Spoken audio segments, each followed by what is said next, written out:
Just a disclaimer here. I'm not a financial advisor. I'm not an accountant. I'm a musician. And if you take financial advice from a musician, then that's on you.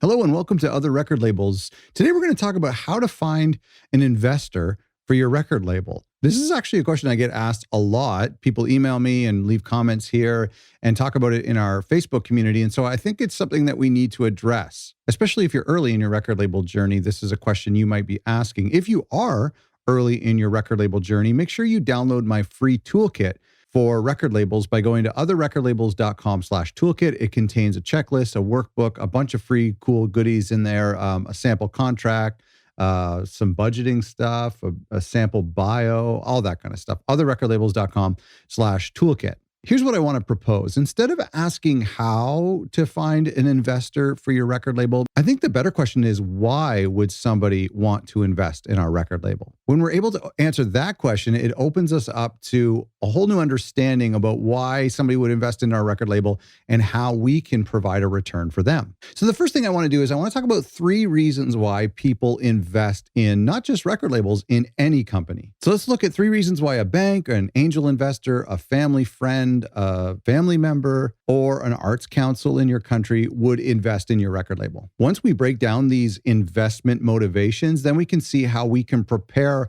our presentation and our pitch for our own record label talking to investors. So the 3 common motivations and expectations of investors. Number 1 is investments with modest gains. So this would be something like on the average of approximately 10% annual return. This is something they can kind of expect from a high interest savings account, also from the stock market in just a normal year. 10% is pretty conservative. Most people will be happy with that. The objective really is to keep your money safe and to try to stay at par with inflation on a regular year, or even better would be to slightly beat inflation. So that's why 10% is a pretty comfortable number for some people. So in the case of a record label, let's say a family member invests $1,000 with you. That means at the end of the year, if you've agreed upon, let's say, a 10% return, then you would then owe them $1,100, or at the very least you'd owe them the interest, which would be $100. Now, if they were to give you $1,000 for a term of 5 years with 10% return each year, then at the end of that term, it would be approximately $1,600 and change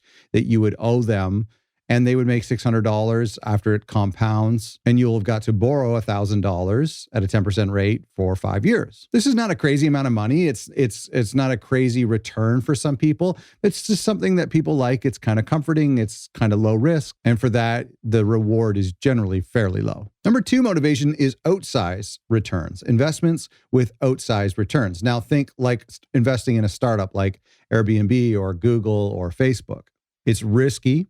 A high chance of loss, but also an attractively outsized profit if they get lucky. They may not be expecting interest or dividends. In fact, this is probably used in exchange for equity in the company. The amount of money that they give you, they're not expecting anything in return until the company is sold or it starts generating a profit, and that profit is split amongst the shareholders. And in this case, they would then own a certain percentage of your company. Now, we're not going to get into all the details about that, but this is a case of usually extreme expectations from the investor. So they're likely going to either 10x their investment, or more likely they're going to just lose everything. And the third motivation is investments with philanthropic return. The meaning behind their investment and the meaning behind your company is the priority to the investor. The ROI is not necessarily monetary. Your values as a company is what they value. They're fully prepared to lose their investment. It's often a given. And the money is usually ends up appearing more like a donation than an investment. Okay, so now that we know the 3 motivations, and I understand, just a special caveat here, I understand that investing in businesses is far more nuanced than what I'm talking about. But today, for our purposes, for investors who might be looking to give from $1,000 to $10,000, we're going to keep things simple and just use these 3 motivations. I know there are many other ways to invest and many other motivations to invest, but for our purposes, let's keep it simple. So now that we know these motivations, let's see how we can, as record labels, can prepare an investment pitch that might meet the expectations of one of these 3 categories. Just a disclaimer here, I'm not a financial advisor. I'm not an accountant. I'm a musician. And if you take financial advice from a musician, then that's on you. Number one, if your potential investor is looking for modest gains, find out how much you can handle, how much investment you can handle, and be specific with what you need the money for. For example, let's say a friend gives you $1,000. You need to have a specific purpose for that entire amount, what you will buy, how that money is going to work for you, and more importantly, how that investment is going to recoup itself, how that investment is going to actually earn at least $1,000 additionally, and hopefully some extra profit for your investor and some extra profit to reinvest back into the company or to pay yourself. And it's also important at this level to have a plan for how you're going to set aside their interest payment so that if the year elapses and you don't have their original investment back to return to them, you can at least pay for their interest. And so again, on a $1,000 loan, if we're agreeing to 10% loan, which is fairly conservative at this rate, then you owe them $100 when the loan has lapsed by 1 year. Now, number two, if your potential investor is looking for outsized returns, what unique or proprietary advantage does your record label have that puts you in a position to generate an outsized return? It's not impossible. I mean, if you're a record label who is going to be operating out of an event space and also renting that event space to other people, if you're going to be doing citywide music lessons, if there's a real estate component to your record label, maybe you're also buying a pressing plant or you own a pressing plant and you have ways to make hundreds of thousands of dollars in addition to running your record label. So it's not out of the realm of possibility. It's not very common in our field, and especially in the arts community. But here's what's important. If you don't have a realistic path to an outsized return, then don't ask for an outsized investment and don't promise any sort or even allude to any sort of outsized return, because it's just not going to happen if you don't have a realistic path to get there. And if you do promise an outsized return by just doing what every other record label is doing, a good investor will sniff that out, and that'll be kind of suspicious. Now, in some cases, a large investment will actually be used to give you that potential for an outsized return, to give you that some sort of unfair advantage in your market. Maybe that investor is buying a piece of real estate for you to use and for you to utilize. Maybe they're buying you a tool or a pressing plant that you're then going to turn into a profit-making machine. Maybe that's the case. And number three, if your potential investor is investing for philanthropic reasons, show them how you are currently furthering that cause in what you're doing and how you plan to promote that cause that's meaningful to them as an investor in the future and to use their funds to promote that cause. Tell them how their investment will make an impact and ask them what initiatives that is most important to them. Some charities actually allow donors to earmark their donation when given to a certain organization for certain initiatives or projects. And so that's something you can do as well. Give them public recognition, give them regular updates as well. These types of investors want to feel good with what they've done with their money.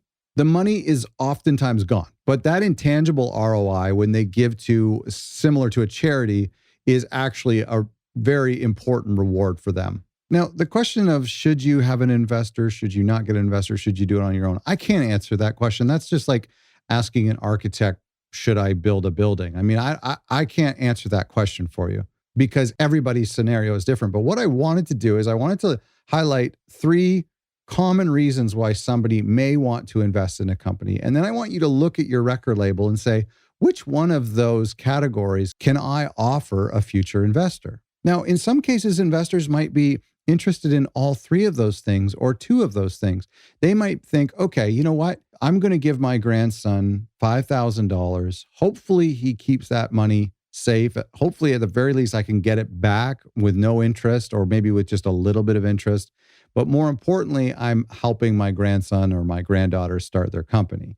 And so some investors will have a little bit of hope that something extreme might happen, like you sign the next Adele, and that same investor might feel like, well, maybe my money will be safe here, or at the very least, I'm just helping somebody in a field that I'm passionate about. Instead of asking how to get someone to invest in your record label, ask, what do you specifically need the money for?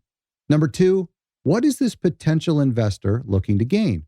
And number 3, what type of return can you provide this investor? Is it interest? Is it equity? Is it values-based? This is a massive topic. It's something we haven't covered on this channel before. And I know talking about money in the arts world and the music community is uncomfortable, but I think it's important because money allows us to do things. It allows us to keep going. It enables us to do great things and to help artists do great things. Go to otherrecordlabels.com/investors. I'm going to put the notes from today's episode at otherrecordlabels.com/investors. And if you need more help getting your record label off the ground, then download my free toolkit by going to otherrecordlabels.com/toolkit. Thanks for watching.